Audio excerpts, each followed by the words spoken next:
Hello বন্ধুরা, আপনার জীবনে হঠাৎ করে কি কিছু অদ্ভুত কিন্তু শুভ পরিবর্তন আসছে? আপনার মন কি কোনো আপাত কারণ ছাড়াই শান্ত হয়ে যাচ্ছে, নাকি ছোট ছোট সুযোগগুলি স্বতঃস্ফূর্তভাবে উপস্থিত হচ্ছে? যদি তাই হয়, তবে এটি কোনো কাকতালীয় ঘটনা নয়। শাস্ত্র অনুসারে, যখন দেবী লক্ষ্মী কাউকে তার বিশেষ আশীর্বাদ প্রদান করতে চলেছেন, তখন তিনি প্রথমে 7টি ঐশ্বরিক লক্ষণের মাধ্যমে এই সংকেত দেন। আজকের ভিডিওতে আমরা সেই 7টি ভাগ্য পরিবর্তনকারী লক্ষণগুলি অন্বেষণ করব, যা নির্দেশ করে যে সম্পদ, সুখ এবং সমৃদ্ধি আপনার জীবনে প্রবেশ করতে চলেছে। ভিডিওটি শেষ পর্যন্ত দেখতে ভুলবেন না, কারণ চূড়ান্ত লক্ষণটি খুবই বিরল এবং শক্তিশালী। ভাগ্য পরিবর্তনের 7টি লক্ষণকে ঐশ্বরিক অভিজ্ঞতা এবং ঘটনা হিসাবে বিবেচনা করা হয়, যা একজন ব্যক্তির জীবনে তখন প্রকাশিত হয় যখন দেবী লক্ষ্মীর বিশেষ আশীর্বাদ ধীরে ধীরে সক্রিয় হয় এবং ভাগ্যের চাকা নেতিবাচকতা থেকে ইতিবাচকতার দিকে ঘুরতে শুরু করে। শাস্ত্র এবং লোক বিশ্বাস অনুসারে, যখন একজন ব্যক্তির কর্ম, চিন্তাভাবনা এবং আচরণ পবিত্র হয়ে ওঠে, তখন মহাবিশ্ব নিজেই লক্ষণগুলির মাধ্যমে সংকেত দিতে শুরু করে যে জীবনে সম্পদ, সুখ, শান্তি এবং সমৃদ্ধি আসতে চলেছে। প্রথম লক্ষণ হল হঠাৎ শান্ত এবং আনন্দময় মনের অবস্থা। কোনো নির্দিষ্ট কারণ ছাড়াই মনের মধ্যে পূর্ণতা, বিশ্বাস এবং আশার গভীর অনুভূতি জাগ্রত হয়। এটি ইঙ্গিত দেয় যে দেবী লক্ষ্মী আপনার হৃদয়ে স্থান করে নিচ্ছেন, কারণ যেখানে ভয় এবং হতাশা শেষ হয়, সেখানে লক্ষ্মীর বাসস্থান বলে বিশ্বাস করা হয়। দ্বিতীয় লক্ষণ হল বাড়িতে ইতিবাচক শক্তির বৃদ্ধি, যেমন সকালে ঘুম থেকে ওঠার সাথে সাথে মন প্রার্থনায় নিমগ্ন হয়ে পড়া, ঘরে প্রদীপ জ্বালানোর ইচ্ছা, মন পরিষ্কার পরিচ্ছন্নতায় মগ্ন হয়ে পড়া এবং পরিবারের সদস্যদের মধ্যে পারস্পরিক দ্বন্দ্ব হ্রাস পাওয়া। এই সমস্ত ইঙ্গিত দেয় যে বাড়ির পরিবেশ সদাচারী হয়ে উঠছে এবং দেবী লক্ষ্মীর সদাচারের প্রতি গভীর ভালোবাসা রয়েছে। তৃতীয়ত, লক্ষণগুলির মধ্যে রয়েছে ছোট আর্থিক পথ খোলা, কোথাও আটকে থাকা অর্থ হঠাৎ প্রাপ্তি, পুরানো ঋণ ফেরত, নতুন সুযোগের আবির্ভাব, অথবা অযাচিত সহায়তা। এই ঘটনাগুলো ছোট মনে হতে পারে, কিন্তু ভবিষ্যতে বিরাট সমৃদ্ধির পূর্বাভাস দেয়, কারণ দেবী লক্ষ্মী প্রথমে একটি ইঙ্গিত দেন, তারপর পরীক্ষা করেন এবং অবশেষে তার পূর্ণ আশীর্বাদ বর্ষণ করেন। চতুর্থ লক্ষণ হল স্বপ্নে শুভ দৃশ্য দেখা, যেমন পদ্ম, সাদা হাতি, পরিষ্কার জল, সোনা ও রূপার পাত্র, মন্দির, প্রদীপ, অথবা স্বয়ং দেবী লক্ষ্মীর রূপ। স্বপ্ন বিজ্ঞান অনুসারে, এই সমস্ত প্রতীক সচেতন এবং অবচেতন উভয় স্তরেই শুভ পরিবর্তনের ইঙ্গিত দেয়, যা নির্দেশ করে যে আপনার চেতনা এখন সম্পদ এবং সৌভাগ্যের জন্য প্রস্তুত। পঞ্চম লক্ষণ হল নম্রতার স্বতঃস্ফূর্ত উত্থান এবং আপনার আচরণে দানশীলতার অনুভূতি। যখন, কোনো ভান ছাড়াই, আপনি অভাবী কাউকে সাহায্য করার জন্য অনুপ্রাণিত হন। যদি আপনি গরু, পাখি বা দরিদ্রদের জন্য কিছু করার তাগিদ অনুভব করেন, তাহলে বুঝতে হবে যে দেবী লক্ষ্মী আপনার মাধ্যমে করুণা প্রবাহিত করছেন, কারণ যারা ভাগ করে নিতে শেখে তারাই কেবল গ্রহণের যোগ্য। ষষ্ঠ লক্ষণ হল আপনার জীবন থেকে নেতিবাচক মানুষ এবং অভ্যাস স্বয়ংক্রিয়ভাবে অপসারণ। যারা আপনাকে নিচে টেনে আনত তাদের থেকে আপনি নিজেকে দূরে সরিয়ে নিতে শুরু করেন। অলসতা, রাগ এবং ঈর্ষার মতো প্রবণতা দুর্বল হয়ে যায় এবং আত্মবিশ্বাস বাড়তে শুরু করে। এই পরিবর্তন ঘটে কারণ দেবী লক্ষ্মী স্থিতিশীলতা, শৃঙ্খলা এবং আত্মসম্মান নিয়ে বাস করেন। সপ্তম এবং শেষ রাশি হল আপনার অনুকূলে পরিস্থিতির উপস্থিতি, একই সংখ্যা বারবার প্রদর্শিত হয়। সঠিক ব্যক্তিকে দেখা, সঠিক সময়ে সঠিক ব্যক্তির সাথে দেখা, মুলতুবি কাজগুলি হঠাৎ সম্পন্ন হওয়া এবং কম প্রচেষ্টায়ও আরও ভালো ফলাফল পাওয়া, এই সমস্ত মহাজাগতিক লক্ষণগুলি নির্দেশ করে যে আপনার ভাগ্য জাগ্রত হয়েছে এবং আপনার জীবনে দেবী লক্ষ্মীর প্রেম সক্রিয় হয়ে উঠেছে। এই 7টি রাশির আবির্ভাবের পরে, একজনের অহংকারী হওয়া উচিত নয়, বরং আরও কৃতজ্ঞ, সংযত এবং ধার্মিক হওয়া উচিত। কারণ দেবী লক্ষ্মী চঞ্চল এবং কেবল তাদের সাথেই থাকেন যারা তাকে সম্মান করে।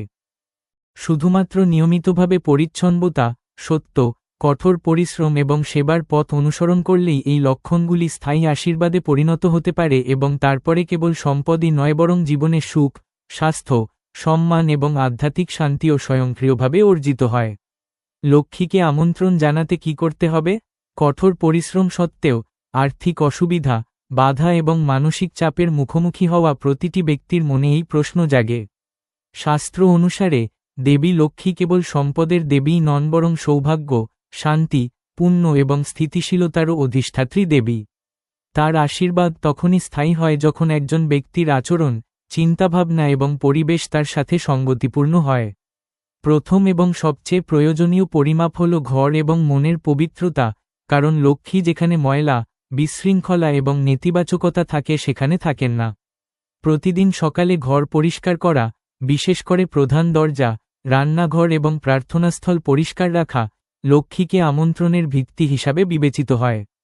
স্নান করা, পরিষ্কার পোশাক পরা এবং কোনো ঘৃণা বা ঈর্ষা ছাড়াই দিন শুরু করা উচিত, কারণ মানসিক অপবিত্রতাও দারিদ্র্যের কারণ হয়। আরেকটি গুরুত্বপূর্ণ পরিমাপ হল নিয়মিত প্রদীপ জ্বালানো। সন্ধ্যায় প্রধান দরজা এবং প্রার্থনাস্থলে ঘি বা তিলের তেলের প্রদীপ জ্বালালে ঘরে ইতিবাচক শক্তি সঞ্চারিত হয় এবং বিশ্বাস করা হয় যে দেবী লক্ষ্মী আলোর মাধ্যমে ঘরে প্রবেশ করেন।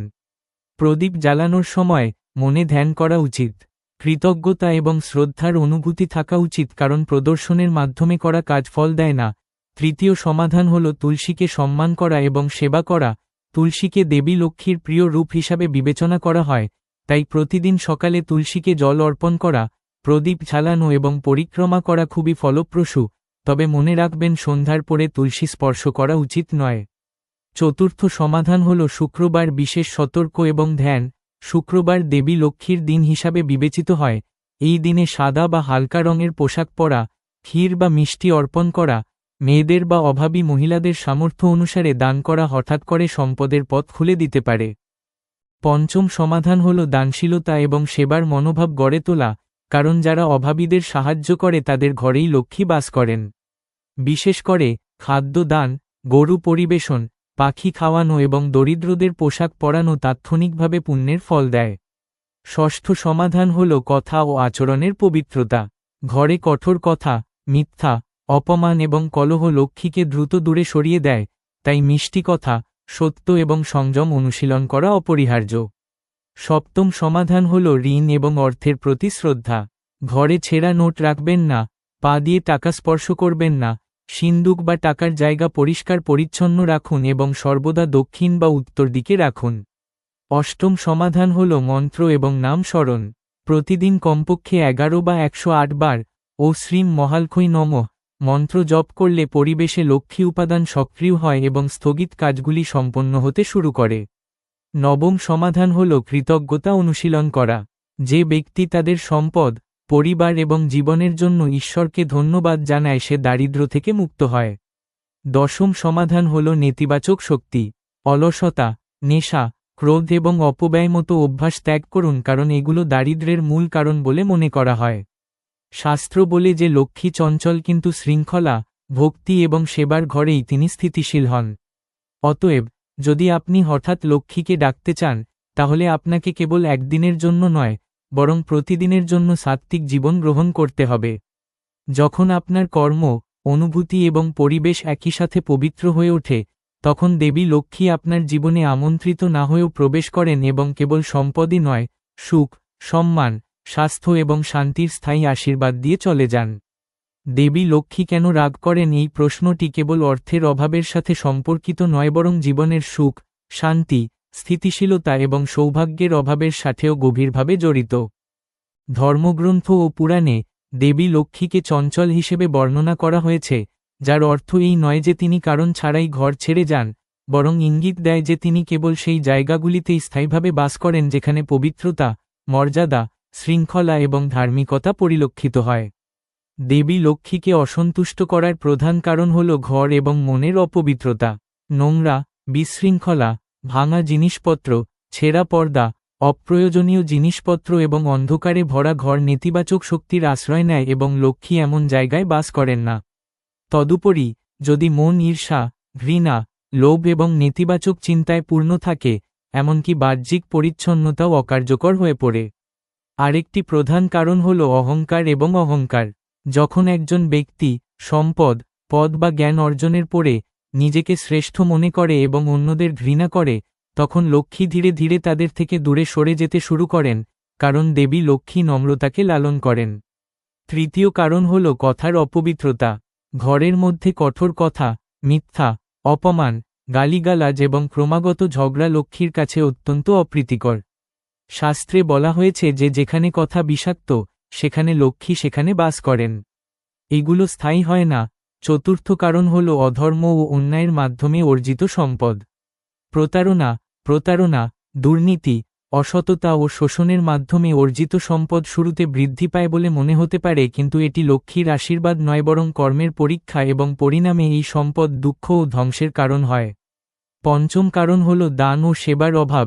যে ব্যক্তি কেবল জমা করে এবং অভাবীদের সাহায্য করে না, সে লক্ষ্মীর প্রবাহ বন্ধ করে দেয়, কারণ লক্ষ্মী স্থির জলের মতো নয় বরং প্রবাহমান নদীর মতো। ষষ্ঠ কারণ হল নারী, মেয়ে এবং পিতামাতার অসম্মান। শাস্ত্রে স্পষ্টভাবে বলা আছে যে যেখানে নারীদের সম্মান করা হয় না, সেখানে লক্ষ্মী বাস করেন না। সপ্তম কারণ হল নেশা, অলসতা এবং অনিয়ন্ত্রিত জীবন। দেরি করে ঘুমানো, কঠোর পরিশ্রম এড়ানো, অপচয় করা এবং আসক্তিতে লিপ্ত হওয়া দারিদ্র্যকে আমন্ত্রণ জানায়। অষ্টম কারণ হল লোক দেখানো এবং পূজায় নিষ্ঠার অভাব। শুধুমাত্র সম্পদ অর্জনের আকাঙ্ক্ষায় করা পূজা লক্ষ্মীকে সন্তুষ্ট করে না। নবম কারণ হল প্রকৃতি ও জীবের প্রতি নিষ্ঠুরতা। পশু পাখিদের নির্যাতন, খাদ্যের অপচয় এবং খাদ্যের অপমান লক্ষ্মীকে ক্ষুব্ধ করে। দশম কারণ হল কৃতজ্ঞতার অভাব। যে ব্যক্তি ঈশ্বরকে প্রাপ্ত আরাম আয়েশ এবং বিলাসিতা সম্পর্কে ধন্যবাদ জানায় না এবং সর্বদা অভিযোগ করতে থাকে, তার জীবনে অভাব থেকেই যায়। এই সমস্ত কারণের সারমর্ম হল দেবী লক্ষ্মী বাহ্যিক আচার অনুষ্ঠান দ্বারা নয় বরং অভ্যন্তরীণ পবিত্রতা এবং জীবনধারা দ্বারা সন্তুষ্ট হন। যখন একজন ব্যক্তি তার জীবনে সত্য, সেবা, সংযম, নম্রতা এবং কঠোর পরিশ্রম গ্রহণ করেন, তখন লক্ষ্মীকে থামাতে হয় না, বরং তিনি নিজেই সেই ঘরে স্থায়ীভাবে বাস করেন এবং কেবল সম্পদই নয় বরং সুখ, স্বাস্থ্য, সম্মান এবং আধ্যাত্মিক শান্তি দিয়েও আশীর্বাদ করেন। দেবী লক্ষ্মীর কোন সংখ্যাটি প্রিয়? এই প্রশ্নটি সংখ্যাতত্ত্ব, জ্যোতিষশাস্ত্র এবং শাস্ত্রীয় বিশ্বাসে গভীরভাবে প্রথিত। ভারতীয় ঐতিহ্যে সংখ্যাগুলিকে কেবল গণনার মাধ্যম হিসাবে বিবেচনা করা হয় না, বরং মহাজাগতিক শক্তির প্রতীকও বিবেচনা করা হয়। শাস্ত্র অনুসারে দেবী লক্ষ্মীর সবচেয়ে প্রিয় সংখ্যা হল ৮, কারণ এটি শনি গ্রহের সাথে সম্পর্কিত, যা কর্ম, ন্যায়বিচার, শৃঙ্খলা এবং স্থিতিশীলতার প্রতীক। দেবী লক্ষ্মীর বর কেবল ক্ষণস্থায়ী সম্পদ নয়, স্থায়ী সমৃদ্ধি এবং শনি স্থিতিশীলতার মৌলিক উপাদান। অতএব, যেখানে কঠোর পরিশ্রম, ধৈর্য এবং শৃঙ্খলা থাকে, সেখানে লক্ষ্মী বাস করেন। ৮ নম্বরের আকৃতিটি অনন্ত প্রতীকের অনুরূপ বলেও মনে করা হয়, যা ইঙ্গিত করে যে লক্ষ্মীর আশীর্বাদ সীমিত নয় বরং অবিরাম প্রবাহিত হয়। এই কারণেই ৮ নম্বরটি ব্যবসা, কোষাগার, আর্থিক বিনিয়োগ এবং দীর্ঘমেয়াদী পরিকল্পনার জন্য অত্যন্ত শুভ বলে বিবেচিত হয়। অধিকন্তু, দেবী লক্ষ্মীর ৬ নম্বরটি প্রিয়, কারণ এটি শুক্র গ্রহের সাথে সম্পর্কিত, যা সম্পদ, সৌন্দর্য, সমৃদ্ধি, বিলাসিতা এবং বস্তুগত আনন্দের প্রতিনিধিত্ব করে। দেবী লক্ষ্মীর রূপ ও সৌন্দর্য, কোমলতা এবং ঐশ্বর্যে পরিপূর্ণ। অতএব, ষষ্ঠ, ১৫তম বা ২৪তম তারিখে জন্মগ্রহণকারীদের জীবনে স্বাভাবিকভাবেই লক্ষ্মী উপাদান বেশি সক্রিয় বলে মনে করা হয়। ৬ সংখ্যাটি দান, প্রেম এবং ভারসাম্যের সাথেও যুক্ত, যা লক্ষ্মীর আশীর্বাদ বজায় রাখার জন্য অপরিহার্য গুণ। ৩ সংখ্যাটি লক্ষ্মীর সাথেও যুক্ত কারণ এটি বৃহস্পতির সংখ্যা, যা ধর্ম, জ্ঞান এবং পুণ্যের প্রতীক। যেখানে বৃহস্পতির উপাদান শক্তিশালী, সেখানে সম্পদ, সম্মান এবং পুণ্য অর্জন করা হয় এবং দেবী লক্ষ্মী এই ধরনের বাড়িতে স্থায়ীভাবে বাস করেন। ৯ সংখ্যাটি লক্ষ্মী পূজায়ও গুরুত্বপূর্ণ বলে বিবেচিত হয় কারণ এটি পূর্ণতার প্রতীক, এবং নবরাত্রি, নবগ্রহ এবং নবধা ভক্তি এই সংখ্যার সাথে যুক্ত। লক্ষ্মী পূজায় ৯টি প্রদীপ, ৯টি পদ্ম, অথবা ৯বার ৯টি মন্ত্র জপ করার বিশেষ তাৎপর্য রয়েছে কারণ এটি সম্পূর্ণ আত্মসমর্পণকে নির্দেশ করে। ১ সংখ্যাটি সূর্যকে প্রতিনিধিত্ব করে, যা আত্মবিশ্বাস এবং নেতৃত্ব প্রদান করে, কিন্তু যদি অহংকার প্রবর্তিত হয়, তাহলে লক্ষ্মী পিছিয়ে যায়। অতএব, ১ সংখ্যাটি নম্রতার সাথে থাকলে শুভ হয়। ২ সংখ্যাটি চাঁদকে প্রতিনিধিত্ব করে, যা মন, আবেগ এবং শান্তির সাথে যুক্ত। এই সংখ্যার সাথে মানসিক ভারসাম্য জড়িত। লক্ষ্মীর প্রবাহ মসৃণ হয়। ৪ নম্বরটি রাহুর সাথে যুক্ত, তাই ব্যক্তি অত্যন্ত সুশৃঙ্খল এবং নীতিবান না হলে এটি সাধারণত লক্ষ্মীর জন্য অনুকূল বলে বিবেচিত হয় না। ৫ নম্বরটি বুধের সংখ্যা, যা ব্যবসা এবং জ্ঞান প্রদান করে এবং সঠিক নির্দেশনার মাধ্যমে এটি লক্ষ্মীকেও আকর্ষণ করতে পারে। ৭ নম্বরটি কেতুর সাথে যুক্ত এবং আধ্যাত্মিক অগ্রগতি প্রদান করে, তবে বস্তুগত সম্পদের স্থিতিশীলতা হ্রাস করতে পারে। শাস্ত্র অনুসারে, কেবল একটি সংখ্যা গ্রহণ করলে লক্ষ্মীর আশীর্বাদ আসে না, বরং জীবনে সেই সংখ্যার সাথে সম্পর্কিত গুণাবলী ধারণ করা প্রয়োজন। উদাহরণস্বরূপ 8 নম্বরটি কেবল একটি তারিখ নয়, বরং কঠোর পরিশ্রম, সময়ানুবর্তিতা এবং কর্মের বিশুদ্ধতাও বোঝায়। 6 নম্বরটি কেবল সম্পদ নয়, বরং দান, প্রেম এবং ভারসাম্য বোঝায়। যখন একজন ব্যক্তি তার জীবনে এই সংখ্যাগুলির গুণাবলী গ্রহণ করেন, তখন দেবী লক্ষ্মী স্বয়ংক্রিয়ভাবে আকৃষ্ট হন। অতএব, যদি আপনি দেবী লক্ষ্মীর চিরস্থায়ী আশীর্বাদ চান, তাহলে আপনার জীবনে শৃঙ্খলা, কৃতজ্ঞতা, সেবা, সৌন্দর্য এবং ধার্মিকতা অন্তর্ভুক্ত করুন, কারণ এই সংখ্যাসূচক শক্তিগুলি দেবী লক্ষ্মীর প্রিয় এবং যার সাথে তিনি কেবল আসেন না বরং স্থায়ীভাবে বাস করেন। তাই বন্ধুরা, এই 7টি শুভ লক্ষণ যা আপনার ভাগ্য পরিবর্তন করতে পারে, যা ইঙ্গিত করে যে দেবী লক্ষ্মীর প্রেম এবং আশীর্বাদ আপনার জীবনে প্রবেশ করতে চলেছে। যদি আপনি এই লক্ষণগুলির কোনোটি অনুভব করে থাকেন, তাহলে দয়া করে জয় মাতা লক্ষ্মী মন্তব্য করুন। ভিডিওটি যদি আপনার ভালো লেগে থাকে, তাহলে দয়া করে এটি লাইক করুন, আপনার পরিবার এবং বন্ধুদের সাথে শেয়ার করুন এবং আরও আধ্যাত্মিক এবং রহস্যময় জ্ঞানের জন্য আমাদের চ্যানেলটি সাবস্ক্রাইব করতে ভুলবেন না। দেবী লক্ষ্মী আপনাদের সকলের আশীর্বাদ অব্যাহত রাখুন। জয় শ্রী মহালক্ষ্মী।